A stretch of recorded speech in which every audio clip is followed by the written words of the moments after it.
Halo Shalom, selamat pagi.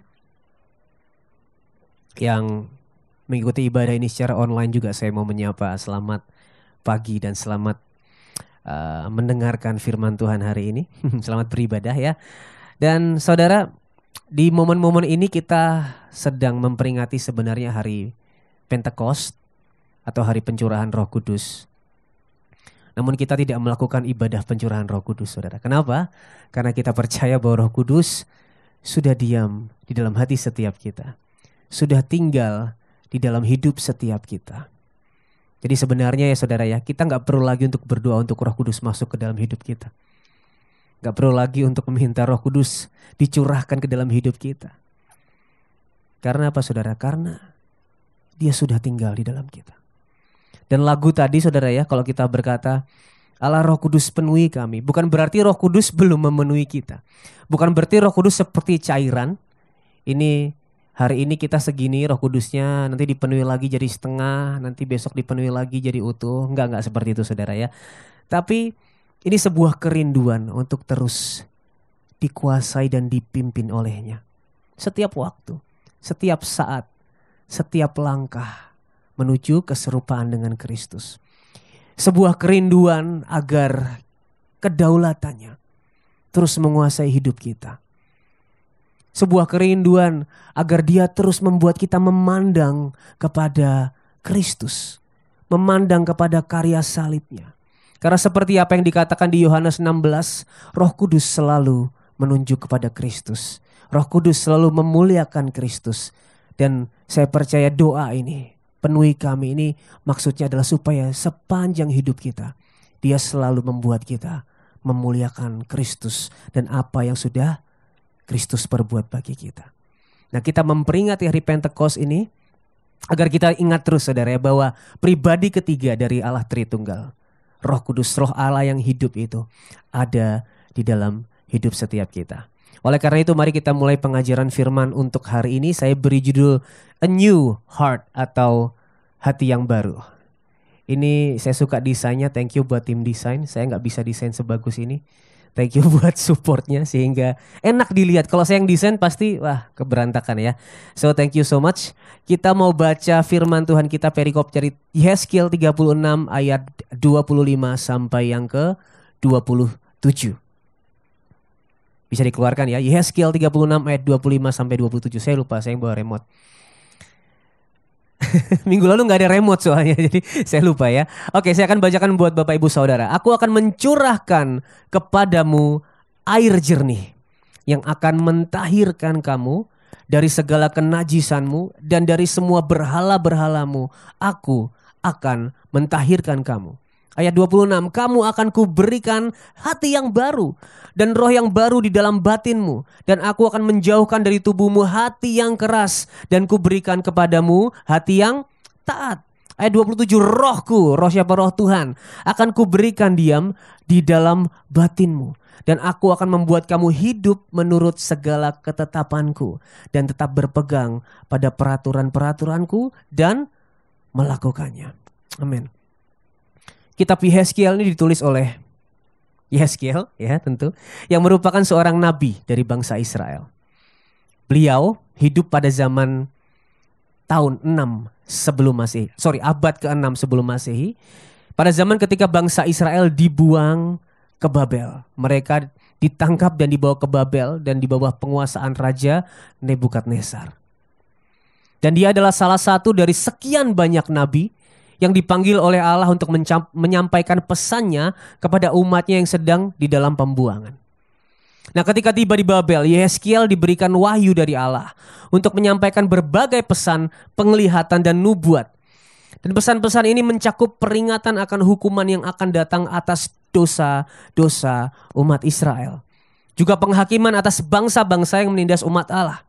Juga janji penyelamatan dan pembaharuan bagi umat Allah di masa depan. Nah, perikop yang kita baca ini berbicara tentang pembaharuan Israel. Dan khususnya ayat 25 sampai 27 ini kita percaya sebagai janji yang Tuhan berikan dan sudah digenapi bahwa Ia akan memulihkan hidup setiap kita. Jadi kita masuk poin yang pertama untuk hari ini adalah mengapa hati yang baru. Mengapa hati yang baru? Kalau saudara sadari, gereja ini tidak pernah mengkhotbahkan tentang perilaku, saudara. Saudara nggak pernah diajarkan lakukanlah A, lakukanlah B, perbuatlah ini, perbuatlah itu. Jangan lakukan ini, jangan lakukan itu. Dan memang di ujung khotbah selalu ada implikasi Injil di dalam hidup setiap kita sebagai respon akan Injil yang diberitakan. Namun bukan itu berita utamanya. Yang kita beritakan di dalam khotbah adalah apa yang Kristus sudah lakukan dan selesaikan bagi kita. Kenapa begitu, saudara? Nah, untuk jemaat yang lama mungkin saudara sering banget dengar ini ya. Dan saya berdoa pagi hari ini sekali lagi diingatkan. Buat jemaat yang baru, buat orang-orang yang baru datang dan belum pernah dengar, saya berdoa ini akan memberi saudara pengertian. Kenapa sih khotbah di sini kok Injil mulu, nggak pernah disuruh jangan berbohong, jangan berzina, jangan mencuri. Kenapa gitu ya? Perhatikan. Wah, ini udah beribu-ribu kali kayaknya nih saya keluarkan ya. The heart of the problem is the problem of the heart. Masalah utama kita semua, masalah utama manusia adalah masalah hati. The heart of the problem is the problem of the heart. Maksudnya gimana, bro? Nah gini ya, kita ambil sebuah contoh. Kalau saudara melakukan korupsi, mulainya dari mana, saudara? Apakah dari pikiran? Tiba-tiba lagi duduk-duduk santai, ngopi, keluar di pikiran, random. Oh, gue mau korupsi ya. Atau dari kehendak? Suddenly, tiba-tiba muncul kehendak. Gue mau nih. Gue berkehendak, gue pengen korupsi, gue pengen banget korupsi. Atau dari perbuatan, tiba-tiba tubuh saudara gerak sendiri, korupsi. Wah, badan gue gerak sendiri nih, tiba-tiba gue korupsi. Dari mana timbulnya? Bukan dari semuanya itu, bukan dari pikiran, bukan dari kehendak. Bukan badanmu yang langsung melakukannya secara otomatis seperti robot. Itu semua mulai dari hati, saudara. Otak saudara ini memikirkan. Kehendak saudara memilih untuk korupsi. Badan saudara yang melakukan korupsi itu. Tetapi semuanya itu dimulai dari hati yang mencintai sesuatu. Semuanya dimulai dari hati yang mendambakan sesuatu. Kalau kita balik ke contoh korupsi tadi, kita bisa jawab bahwa semuanya korupsi dimulai dari hati. Hati yang mendambakan kenyamanan. Hati yang mencintai keamanan. Kalau gue punya uang banyak, gue akan nyaman. Kalau gue punya uang lebih, gue akan merasa aman. Dan gue bisa kontrol semuanya. Dimulai dari hati. Lalu kehendak kita memilih. Gue bisa dapat uang yang banyak melalui korupsi. Uang gue banyak melalui korupsi, gue bisa aman. Gue bisa nyaman. Lalu pikiran kita membenarkan. Oke, it's okay untuk melakukan korupsi. Sedikit aja, sekali aja. Gak ada yang tahu. Dikit ini. Sekali aja deh, sekali aja. Lalu setelah pikiran kita membenarkan, badan kita melakukannya. Kita mulai melakukan korupsi tersebut. Jadi bukan dibalik. Dari badan dulu. Enggak, saudara. Dari hati. Makanya the heart of the problem is the problem of the heart. Apapun permasalahan, apapun dosanya, apapun kesalahannya, semua dimulai dari hati yang mencintai sesuatu, yang mendambakan sesuatu. What the heart desires, the will chooses. The mind justifies, the body does, and the guts feel good about that. Augustine of Hippo, seorang bapak gereja. Wah, ini juga beribu-ribu kali kayaknya saya khotbahkan ya. Kunci perubahan bukanlah dimodifikasi perilaku, Namun apa yang dicinta di dalam hati. Hati kita itu cintanya sudah terdistorsi, saudara. Ya. Makanya Agustin berkata, kunci perubahan bukanlah dimodifikasi perilaku. Itulah sebabnya di khotbahnya di gereja ini nggak pernah mengkhotbahkan tentang perilaku, saudara. Karena apa yang engkau cinta di dalam hati, itu yang akan menentukan perilakumu. Itu yang akan menentukan perbuatanmu. Kalau saya bisa bikin suatu analogi, khotbah untuk memodifikasi perilaku adalah seperti kita pacaran dengan orang yang gak kita cinta, saudara. Nah, masa bisa sih pacaran sama orang yang gak dicinta? Biasanya pelarian. Ya apa ya? Kalau habis putus kita, aduh kok rasanya sendirian ya. Oke, sama siapa aja deh. Yang penting gue bisa melupakan mantan gue. Nah, khotbah untuk memodifikasi perilaku itu seperti pacaran dengan orang yang gak kita cinta, saudara. Ya, kita bisa menunjukkan bahwa kita mencintai dia dengan acting seperti orang pacaran, saudara. Tapi kita melakukan itu bukan dari hati. Kita melakukan itu supaya orang lihat bahwa gua sama dia pacaran. Tapi kalau kita pacaran dengan orang yang kita cinta, kita nggak usah berusaha menunjukkan dengan acting itu, saudara. Segala yang kita buat pasti timbul dari hati. Dan sudah pasti menunjukkan bahwa kita cinta sama dia. Lahir dari hati yang mencintai pacar kita. Lalu timbullah perbuatan yang menunjukkan bahwa kita cinta. Nah, dua-duanya pacaran sama orang yang nggak dicinta, sama pacaran sama orang yang dicinta, dua-duanya pergi bareng, saudara. Dua-duanya mungkin sama-sama gandengan tangan. Dua-duanya sama bilang, oh I love you. Dua-duanya sama-sama kalau chat pakai emoji kiss. Tapi yang satu cuman modifikasi perilaku supaya kelihatan orang pacaran. Tapi yang satu lahir dari hati, benar-benar okay, I love you. Benar-benar emoji kissnya benar-benar lahir dari hati. Oh, I love you. Aku pergi bareng karena aku pengen spending time sama kamu. Nah, kalau khotbah yang berisi modifikasi perilaku itu kayak sekali lagi pacaran sama orang yang gak dicinta. Karena bisa loh, saudara, berbuat baik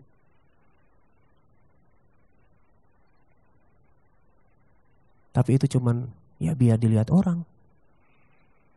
Biar engkau gak dicap buruk sama orang. Bisa modifikasi perilaku gampang, pura-pura gampang, saudara. Makanya saudara, Injil harus selalu dikhotbahkan dari mimbar ini. Supaya kita melihat kecukupan kita di dalam Kristus. Supaya kita melihat kecukupan kita di dalam apa yang Kristus sudah selesaikan bagi kita. Sehingga cinta kita yang tadinya salah arah, yang terdistorsi tadi, mencintai kenyamanan, mencintai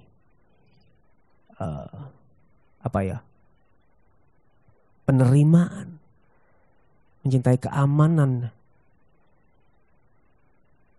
dan kita cari dari hal-hal di luar sana, mencintai berhala-berhala kita, ditata ulang untuk kembali mencintai Yesus Kristus. Sehingga ketaatan kita, perbuatan kita itu keluar dari hati yang mencintai Yesus, yang lebih dulu menunjukkan cintanya kepada kita.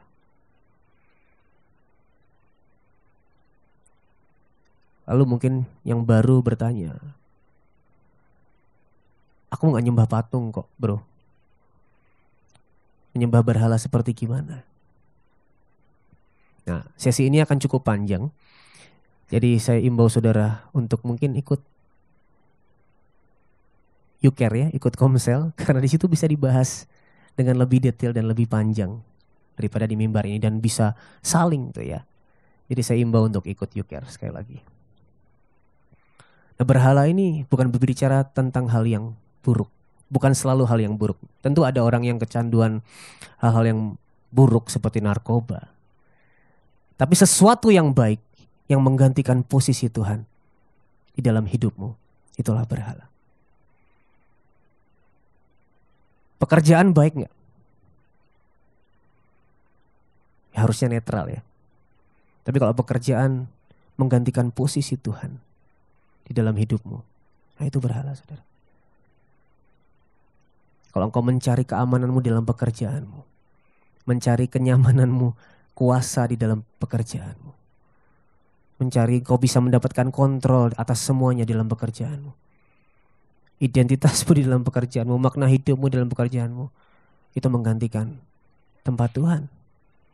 Semuanya itu yang lain bisa kita dapatkan dari Tuhan. Tapi engkau cari di tempat lain. Itulah berhala, saudara. Itulah sebabnya kenapa Tuhan memberikan hati yang baru. Tuhan tidak berkata, aku akan memaksamu untuk taat kepada ketetapan-ketetapanku. Tuhan gak berkata, aku akan seret kamu untuk nurut sama aku. No. Tuhan berkata, aku memberi engkau hati yang baru. Hati yang tadinya terpaut kepada berhala-berhala. Aku akan mentahirkannya. Memberi engkau hati yang baru.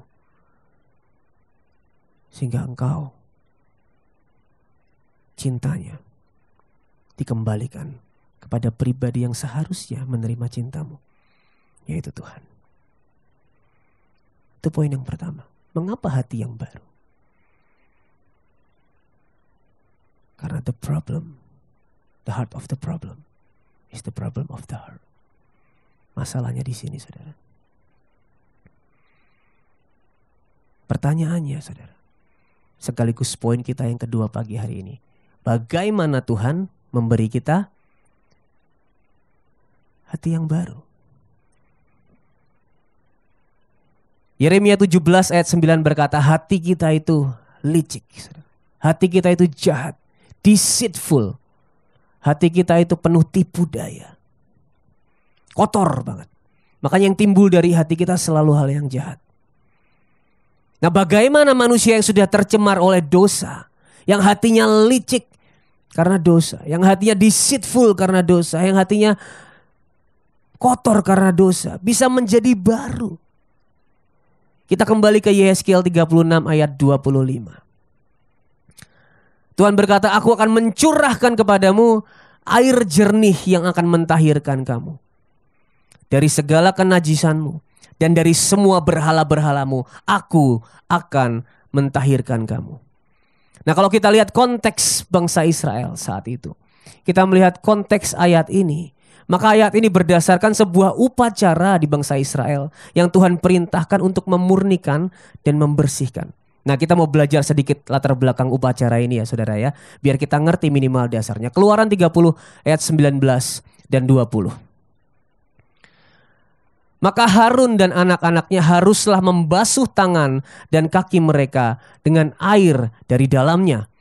Apabila mereka masuk ke dalam kemah pertemuan, haruslah mereka membasuh tangan dan kaki dengan air. Supaya apa saudara? Mereka jangan mati.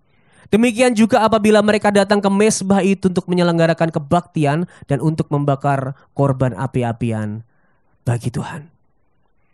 Ketika Harun dan anak-anaknya yang menjabat sebagai imam mau masuk ke kemah pertemuan menyelenggarakan ibadah, mereka harus membasuh diri mereka dengan air yang berada di bejana pembasuhan. Kenapa saudara? Karena Allah yang kudus, Allah yang benci sama dosa, yang tidak suka sama dosa, tidak bisa bertemu dengan manusia yang kotor, yang berdosa. Maka sebagai simbol pembersihan, para imam harus menyucikan diri mereka dengan air dari bejana pembasuhan. Dan kalau saudara baca ayatnya tadi, jika tidak melakukannya, mereka akan mati, saudara. Itu yang pertama. Next ke Imamat 14 ayat 50 dan 51. Burung yang seekor haruslah disembelihnya di atas belanga tanah berisi air mengalir. Lalu ia harus mengambil kayu aras dan hisop, kain kirmisi dan burung yang masih hidup itu, dan mencelupkan semuanya ke dalam darah burung yang sudah disembelih dan ke dalam air mengalir itu. Kemudian ia harus memercik kepada rumah itu 7 kali. Yang ditulis dalam imamat ini adalah upacara pentahiran terhadap rumah yang terkena tanda kusta. Ya, saat itu adalah sebuah kenajisan kalau orang kena kusta. Dan siapapun atau apapun yang terkena, orang yang sakit kusta menjadi najis juga. Jadi hari itu harus ada penyucian kepada rumah yang najis karena kusta agar menjadi tahir kembali. Kalau kita baca tadi ya, ada burung yang disembelih. Dan hal itu melibatkan air juga. Termasuk di dalamnya ada air mengalir yang harus turut dipercikkan. Yang ketiga, Bilangan 19 ayat 18 sampai ke 20. Kemudian seorang yang tahir haruslah mengambil hisop, mencelupkannya ke dalam air itu dan memercikkannya ke atas kemah dan ke atas segala bejana dan ke atas orang-orang yang ada di sana dan ke atas orang yang telah kena kepada tulang-tulang atau kepada orang yang mati terbunuh atau kepada mayat atau kepada kubur itu. Orang yang tahir itu haruslah memercik kepada orang yang najis itu pada hari yang ketiga dan pada hari yang ketujuh. Dan pada hari yang ketujuh itu haruslah ia menghapus dosa orang itu. Dan orang yang najis itu haruslah mencuci pakaiannya dan membasuh badannya dengan air. Lalu ia tahir pada waktu matahari terbenam. Tetapi orang yang telah najis dan tidak menghapus dosa dari dirinya, orang itu harus apa saudara? Dilenyapkan dari tengah-tengah jemaat itu. Karena ia telah menajiskan tempat kudus Tuhan. Air pentahiran tidak ada disiramkan kepadanya. Jadi ia tetap najis. Dan ayat ini berbicara tentang pentahiran juga dengan air. Kepada orang yang terkena mayat. Ya. Orang yang mati ini juga menularkan atau memberi kenajisan kepada orang yang menyentuhnya. Dan orang yang terkena mayat, terkena tulang orang yang mati atau barang apapun, agar menjadi tahir harus dipercik dengan air. Kalau enggak, dia harus dilenyapkan, saudara. Yang tadi harus mati, ini harus dilenyapkan. Karena yang kudus, Allah yang kudus tidak bisa bersatu dengan sesuatu yang najis, dengan seseorang yang najis, saudara. Namun perhatikan, hal-hal ini harus dilakukan berkali-kali, saudara. Berkali-kali. Setiap imam mau masuk ke dalam kemah pertemuan, setiap ada sesuatu yang najis terjadi, hal ini harus dilakukan. Udah harus berkali-kali, ternyata air ini tidak bisa mentahirkan hati yang jahat dan licik. Cuma bisa membersihkan luarnya, saudara. Jadi air apa yang dikatakan oleh Tuhan di dalam Yehezkiel tadi? Kita buka Ibrani 9 ayat 13 dan 14.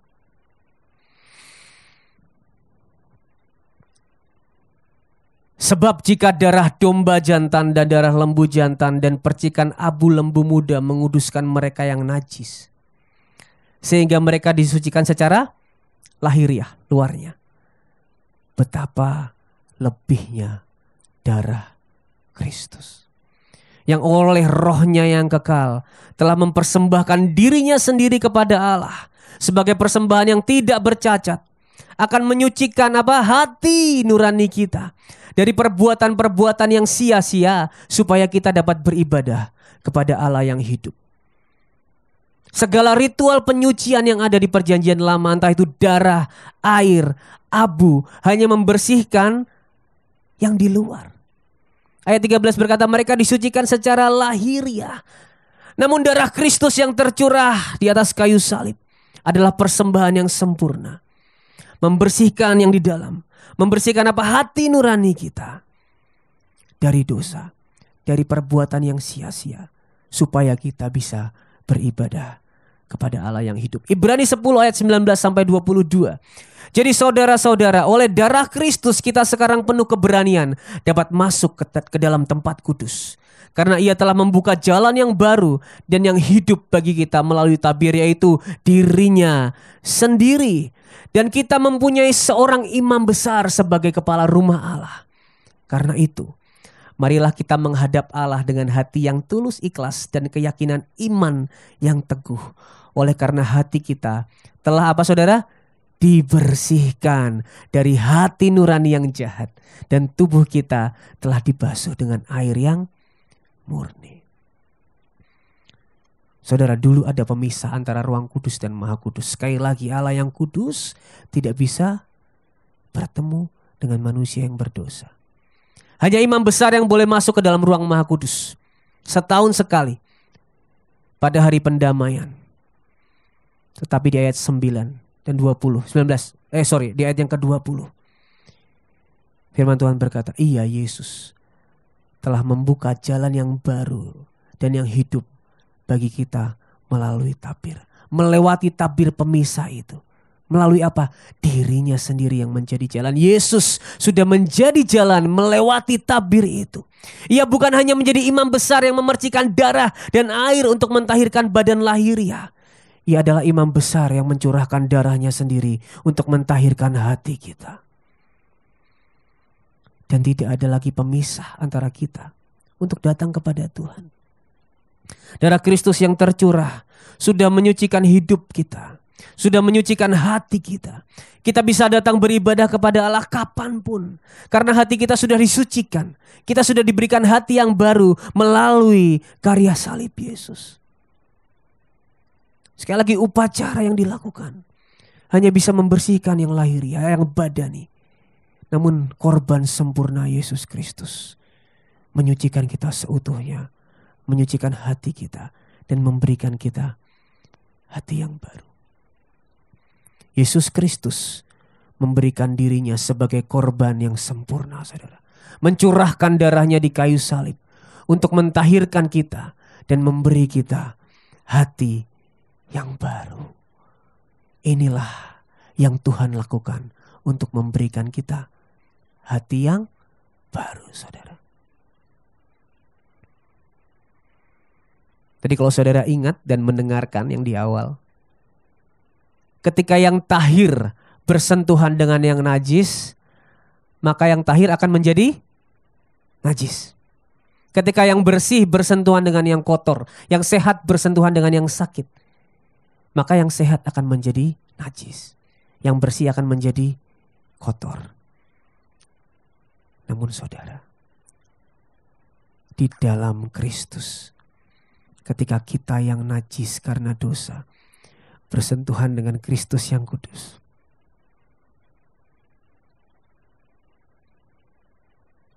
kita yang najis menjadi kudus.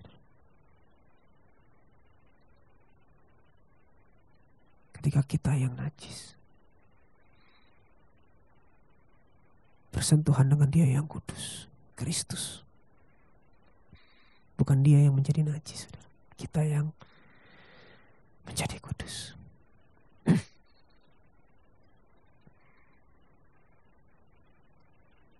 Di atas kayu salib, Kristus yang kudus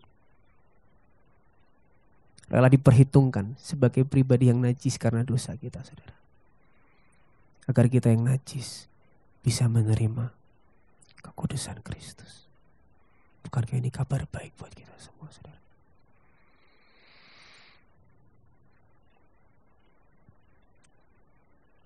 Dan kekudusan yang Dia berikan kepada kita, itu membawa kita ke poin terakhir hari ini. Kekudusan yang Dia bawa, yang Dia berikan, yang diperhitungkan kepada kita, itu yang memungkinkan untuk Roh Kudus diam di dalam kita. Kalau kita baca Yeskiel 36 ayat 27 ya, kita balik ke ayat 27. Rohku. Roh siapa, saudara? Roh Tuhan, Roh Allah. Akan ku berikan. Siapa yang memberikan? Tuhan sendiri. Di dalam diam, ya, diam di dalam batinmu. Tinggal di dalam batinmu, saudara. Apa yang bisa kita tangkap dari kalimat pertama ini? Yang pertama, Rohku, Roh Allah sendiri. Jadi Roh Kudus bukanlah sebuah energi, bukanlah sebuah kekuatan, saudara. Tapi pribadi Allah sendiri.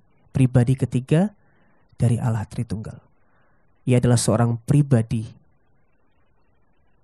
Bukan sekedar tenaga atau power atau energi. Makanya tadi gak bisa tuh kayak cairan yang harus nanti bisa penuh, bisa habis kalau kita berbuat dosa jadi kosong. Enggak. Dia adalah seorang pribadi. Pribadi Allah sendiri. Pribadi ketiga dari Allah Tritunggal.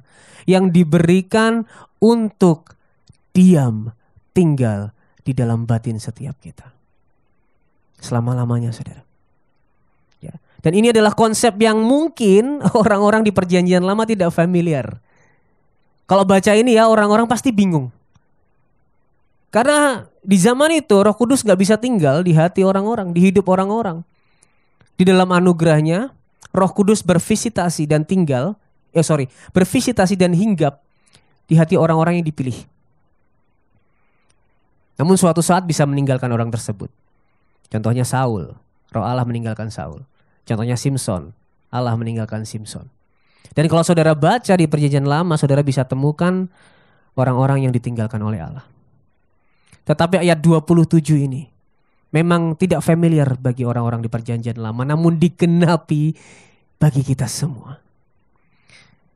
Sekali lagi kalau saya ingatkan ya, Roh Kudus, Roh Allah sendiri ya. Kalau kita baca tadi rohku, Allah yang kudus tidak bisa bersatu dengan hidup yang kotor karena dosa. Harusnya gak bisa dia tinggal, menetap di dalam kita.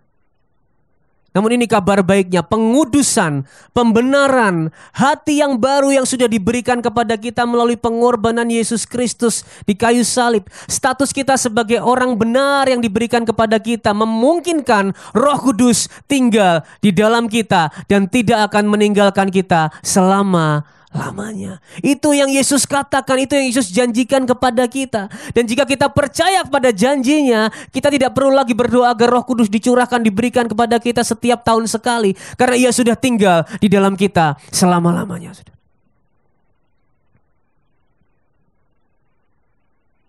Dan jika kita lihat keseluruhan bagian ayat yang kita baca dari Yeskiel 36 ayat 25 sampai 27, kita bisa menarik sebuah kesimpulan. Melalui pemberitaan Injil, kita yang mati karena dosa dilahirbarukan oleh Roh Kudus. Kita yang dipilih, dipanggil, yang tadinya mati karena dosa dilahirbarukan oleh Roh Kudus. Sehingga kita dimampukan untuk beriman kepada Yesus Kristus. Nah, bagi kita yang percaya kepadanya, darahnya tercurah untuk membersihkan kita, untuk memberikan kita hati yang baru, dan hal itu memungkinkan Roh Kudus diam dan tinggal di dalam hidup kita. Dan itu apa saudara? Kita lanjutkan ayatnya. Aku akan membuat kamu hidup menurut segala ketetapanku dan tetap berpegang pada peraturan-peraturanku dan melakukannya. Roh Kudus yang diam di dalam hidup setiap kita memampukan kita untuk taat kepada Tuhan. Inilah Injil saudara. Dan inilah peran Roh Kudus. Bagaimana membuat kita bisa taat dengan peraturan-peraturan, ketetapan-ketetapan Tuhan. Dengan cara membuat kita memandang kepada Kristus dan karya salibnya saudara. Kalau kita tahu dan ingat dan percaya bahwa Roh Kudus tinggal dalam hati kita, kita ingat Roh Kudus. Kita akan ingat, kenapa sih Roh Kudus bisa tinggal dalam aku yang berdosa ini? Ya. Roh Kudus tidak membawa kita untuk memuliakan pribadinya. Roh Kudus membawa kita untuk memuliakan Kristus. Makanya ketika ingat Roh Kudus, kita akan ingat, oh Roh Allah yang begitu kudus bisa tinggal dalam aku yang begitu kotor. Karena apa? Karena pengorbanan Kristus. Kita akan ingat kepada pengorbanan Kristus. Kita akan memandang kepada pengorbanan Kristus. Kita akan ingat, ia bisa di dalam, Roh Kudus bisa tinggal dalam hatiku ini karena apa yang Kristus sudah lakukan. Karena apa yang Kristus sudah berikan kepadaku, kebenarannya, kesempurnaannya, kekudusannya. Karena Kristus sudah menanggung dosa-dosaku di atas kayu salib, diperhitungkan kepada Dia. Dan itu yang membuat kita bersyukur atas pengorbanan Kristus, memuliakannya, dikalibrasi dari cinta kita kepada berhala-berhala kita, kembali mencintai Kristus. Dan itu yang membuat kita taat kepadanya. Inilah yang Roh Kudus lakukan. Inilah yang dimaksud bagaimana rohnya bisa membuat kita taat, bisa membuat kita melakukan perintah-perintahnya dengan mengingatkan kita kepada karya salib Yesus Kristus. Kalau agama berkata kita taat agar kita diterima, tapi Injil berkata kita sudah diterima, maka kita dimampukan untuk taat. Makanya Roh Kudus selalu mengingatkan tentang apa yang Kristus sudah lakukan. Karena kalau kita ingat tentang apa yang Kristus sudah lakukan, kita tahu kita ini diterima di dalam Kristus. Kita ini dikasihi di dalam Kristus. Kita ini orang yang dibenarkan di dalam Kristus. Dan inilah yang membuat kita, oke, thank you Lord. Aku Aku mau taat. Aku mau melakukan apa yang kau lakukan. Apa yang kau perintahkan. Karena aku udah kau terima dengan begitu luar biasa. Aku yang harusnya dibuang karena dosa. Aku yang harusnya mati karena dosa. Bisa menerima hidup. Dan kita akan merespon itu dengan ketaatan.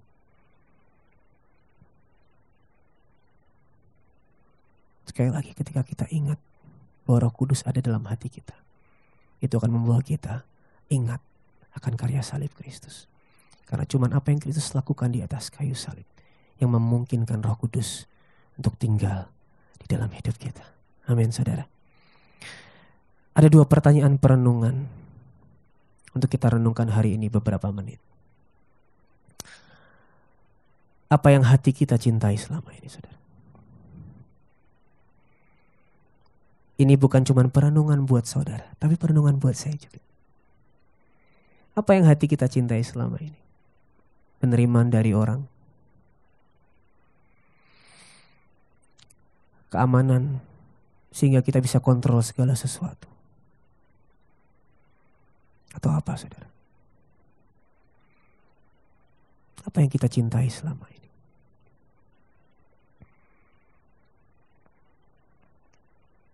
Bahkan apakah kita mencintai pelayanan kita begitu besar, begitu cinta. Karena apa? Ketika saya melayani saya diterima. Ketika saya melayani saya bisa menunjukkan power saya. Apa yang saudara cintai di dalam hati selama ini? Dan pertanyaan ini membawa kita ke pertanyaan yang kedua. Sudahkah kita terus memandang kepada karya salib Kristus? Sehingga cinta di hati kita ditata ke arah yang benar untuk mengasihi Tuhan yang sudah lebih dulu mengasihi setiap kita.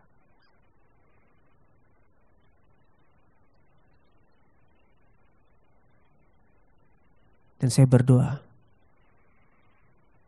pemberitaan Injil hari ini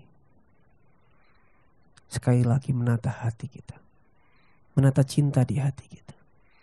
Membuat kita kembali mengingat apa yang Dia sudah selesaikan bagi hidup setiap kita.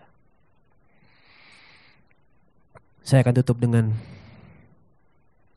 implikasi firman ini dalam hidup setiap kita.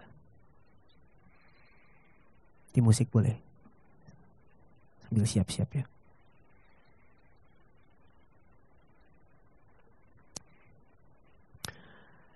Dengan mengingat karya penebusan Yesus Kristus yang memberikan kita hati yang baru, sehingga Roh Kudus bisa tinggal di dalam kita. Kita dimampukan untuk meninggalkan berhala-berhala yang tadinya kita cintai, untuk kembali mengasihi Tuhan. Kita yang tadinya mencari keamanan, kenyamanan, penerimaan, pengakuan dari tempat-tempat lain. Kita yang mencari makna hidup, arti hidup, nilai hidup di dalam pekerjaan kita, di dalam keluarga kita, di dalam pelayanan kita. Hari ini kita disadarkan bahwa keamanan, kenyamanan, penerimaan, pengakuan kita, sukacita kita, makna hidup kita, identitas kita hanya ada di dalam Kristus.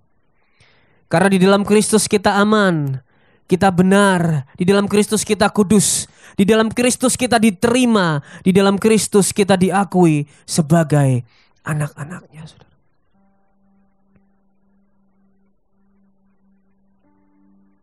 Yang kedua, dengan mengingat karya penebusan Yesus Kristus yang memberikan kita hati yang baru, sehingga Roh Kudus bisa tinggal di dalam kita, kita dimampukan untuk taat, saudara. Dan ini gak bisa dipisahkan dari implikasi yang sebelumnya.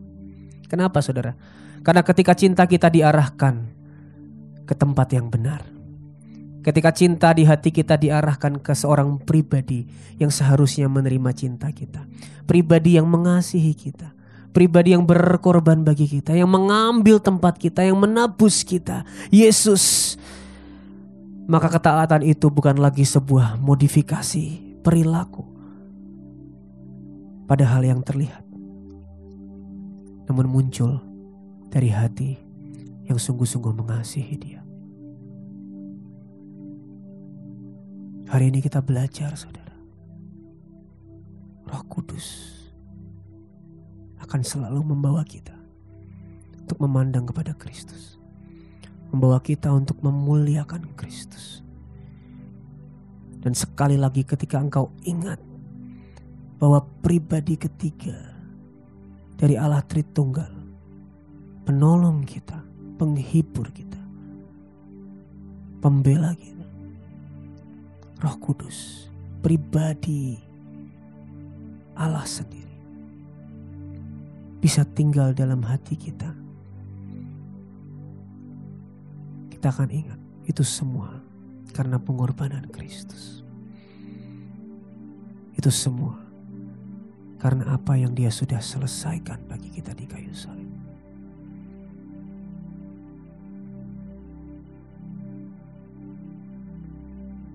Yang memberikan kita hati yang baru.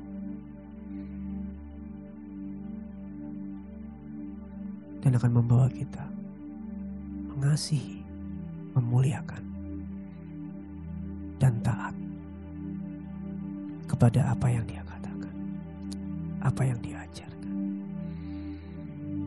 Mari kita berdiri, saudara.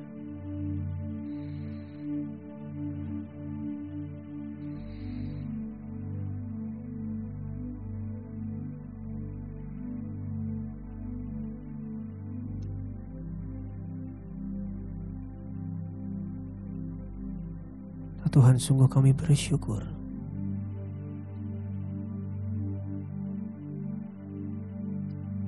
bahwa hari ini kami semakin mengenal karya Roh Kudus dalam hidup kami. Kami semakin mengenal pribadi ketiga dari Allah Tritunggal. Kalau tadinya kami berpikir bahwa Roh Kudus itu pergi kalau kami berbuat dosa, keluar masuk, kami hari ini diingatkan bahwa Engkau tinggal di dalam hidup kami, di dalam hati kami, dan tidak pernah meninggalkan kami. Dan itu semua karena kekudusan Kristus yang sudah diberikan kepada kami. Kalau selama ini kami berpikir bahwa Engkau adalah energi, kekuatan, kuasa, ya kami tahu Engkau berkuasa. Tapi Engkau bukan sekedar hanya kuasa, Engkau pribadi. Engkau pribadi. Pribadi yang terus menolong kami untuk melihat kepada Kristus. Pribadi yang terus menuntun kami kepada seluruh kebenaran. Yang mengingatkan kami apa yang Kristus katakan. Engkau pribadi yang ada selama-lamanya menyertai kami. Terima kasih Allah Roh Kudus. Dan kami juga diingatkan sekali lagi dengan mengingat bagaimana Engkau bisa tinggal dalam hidup kami ini. Itu yang akan terus membawa kami mensyukuri dan mengagumi karya salib Yesus. Dan memampukan kami untuk taat. Meninggalkan berhala-berhala yang tadinya kami cintai. Dan menata ulang cinta di hati kami kepada pribadi yang seharusnya menerimanya. Yang berkorban bagi kami. Yang sungguh mengasihi kami. Namanya Yesus Kristus. Thank you. Thank you Lord. Mari pakai semenit ini untuk merenungkan firman Tuhan hari ini. Dan bersyukur atas pengorbanan Kristus. Terima kasih Tuhan. Terima kasih Tuhan.